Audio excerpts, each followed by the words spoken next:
تو بار بار کھانا اگایا جا سکتا ہے, اناج اگایا جا سکتا ہے, تو ان کے معیار زندگی میں بہتری آ گئی. وہ ہنٹر گیدرر سوسائٹی سے کنورٹ ہو کے اگریرین سوسائٹی بن گئے. وہ بھی ٹیکنالوجیکل پروگریس تھا. اور وہ کس طرح ہوا؟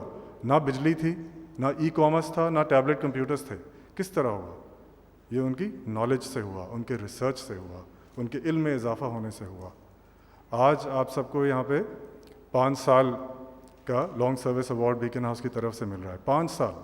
5 سال والی کیٹیگری میں کل اور آج دونوں بیچز ملا کے 800 سے زائد ہمارے کولیگز ہیں اس میں. اگر یس ایبسولوٹلی, اب 800 کو 5 سال سے ضرب دیں تو 4000 سال بنتے ہیں. 4000 سال کا میں یہاں پہ نالج دیکھ رہا ہوں, 4000 سال کا میں یہاں پہ ہنر اور علم اور صلاحیتیں یہاں پہ کلیکٹیولی میں دیکھ رہا ہوں. یہ بہت بڑی بات ہے اور آپ سب کے لیے ایک بات ہے.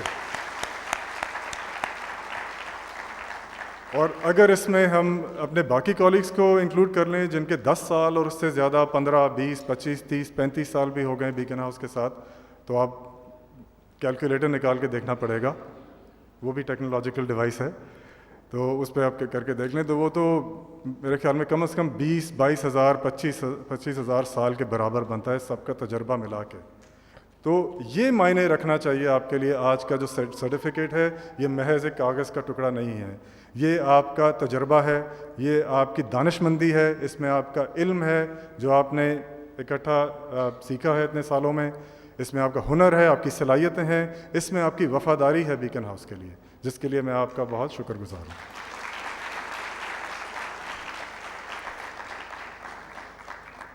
کہتے ہیں کہ آج کل مینیجرز کی اوسطاً عمر کم ہو رہی ہے پہلے سے, اور بیکن ہاؤس میں بھی یہ ہم نے آبزرو کیا ہے کہ ممکن ہے کہ آپ کے جو لائن مینیجرز ہیں جن کو آپ رپورٹ کرتے ہیں وہ عمر میں آپ سے کم ہوں. تو کیوں ایسا کیوں ہے؟ وہ اسی لیے کہ انہوں نے کیونکہ زیادہ ریسنٹلی یونیورسٹی سے وہ پڑھ کے نکلے ہیں, تو جو لیٹسٹ ریسرچ یونیورسٹیز میں جو پڑھایا جاتا ہے, جو اس وقت کرنٹ ریسرچ ہوتا ہے کہ تو اس کے بل بوتے پہ کورسز ڈیزائن ہوتے ہیں, تو انہوں نے وہ لیٹسٹ ریسرچ کا فائدہ حاصل کیا ہوا ہے. تو میں یہ بول کے آپ کو ڈرانا نہیں چاہ رہا ہوں, میں آپ کو بلکہ یہ تسلی دینا چاہ رہا ہوں کہ اس کو اوور کم کرنے کا یا اس کو میچ کرنے کا طریقہ ہمارے لیے یہ ہے کہ ہم کانسٹنٹلی یہ کوشش کرتے رہیں کہ ہم اپنی صلاحیتوں میں بہتری اور اضافہ لاتے رہیں. اور اس کے لیے آن لائن کورسز بھی ہو سکتے ہیں, اور اس کے لیے بیکن ہاؤس میں بھی آپ سب کے لیے بہت مواقع ہیں جس کو ہم پروفیشنل ڈیولپمنٹ کہتے ہیں. ہمارا training department, Nargis Haider is right here, regional head of regional manager of training department.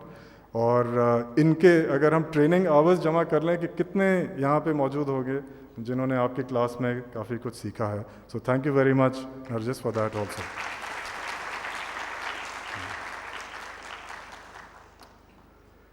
تو life long learning, this is the new thinking. Life long learning, اس کے طریقے نکالتے رہنے چاہیے. اور اگر آپ یہ کر لیتے ہیں, اگر آپ یہ اچیو کر لیتے ہیں, تو ہر اچھا ادارہ, بیکن ہاؤس بھی آئی ایم شیور ایک اچھے اداروں میں شامل ہے, ہر اچھا ادارہ نہ صرف یہ خواہش رکھتا ہے کہ ان کو تجربے کار لوگ ملیں, بلکہ وہ ایسے لوگ ڈھونڈتے ہیں, ایسے تجربے کار لوگ ڈھونڈتے ہیں, اور ایسے لوگ ہائر کرنے کی اور رکھنے کی, ریٹرن کرنے کی بھی کوشش کرتے ہیں, پوری کوشش کرتے ہیں کہ وہ لمبے سے لمبے عرصے تک ادارے کے ساتھ موجود رہیں. ٹھیک ہے, نئی کوالیفیکیشن والے لوگوں کا بھی فائدہ ادارے کو ہوتا ہوگا, لیکن جو لانگ سروس, جو طویل عرصے تک کسی ادارے کے ساتھ ٹک کے کام کرتے ہیں, تو اس سے ایک ادارے میں جان آتی ہے, اس سے ایک ادارہ وسیع سے وسیع تر ہو سکتا ہے اور بہتر سے بہترین ہوتا ہے, جس طرح بیکن ہاؤس بھی ہوتا رہا ہے. آپ سب کی محنت سے, آپ سب کی لگن سے, آپ سب کی لگاؤ سے, اس سے بیکن ہاؤس نے ترقی کی ہے. یہ محض یہ دیواروں سے اور کنکریٹ سے اور سٹیل سے, اس سے اسکول نہ بنتے ہیں نہ چلتے ہیں. اسکول یا کوئی بھی اچھا ادارہ کسی بھی اچھے سسٹم کے پیچھے, آپ کی بہت سی ورک شاپس ہوئی ہوں گی ایس او ایم پہ اور ایس او پی پہ اور ایس آئی پی پہ اور ایس بی پی ڈی پہ اور کیا ان تمام سسٹمز کے پیچھے انسان ہیں, آپ لوگ ہیں, اور آپ کا ذہن اور آپ کے ذہن کا نچوڑ اور آپ کی محنت اور آپ کا جذبہ, آپ کی ایفرٹ, آپ کا ٹائم, وہ سارا اس میں شامل ہے. So I thank you all very much for that. تو آج کی شام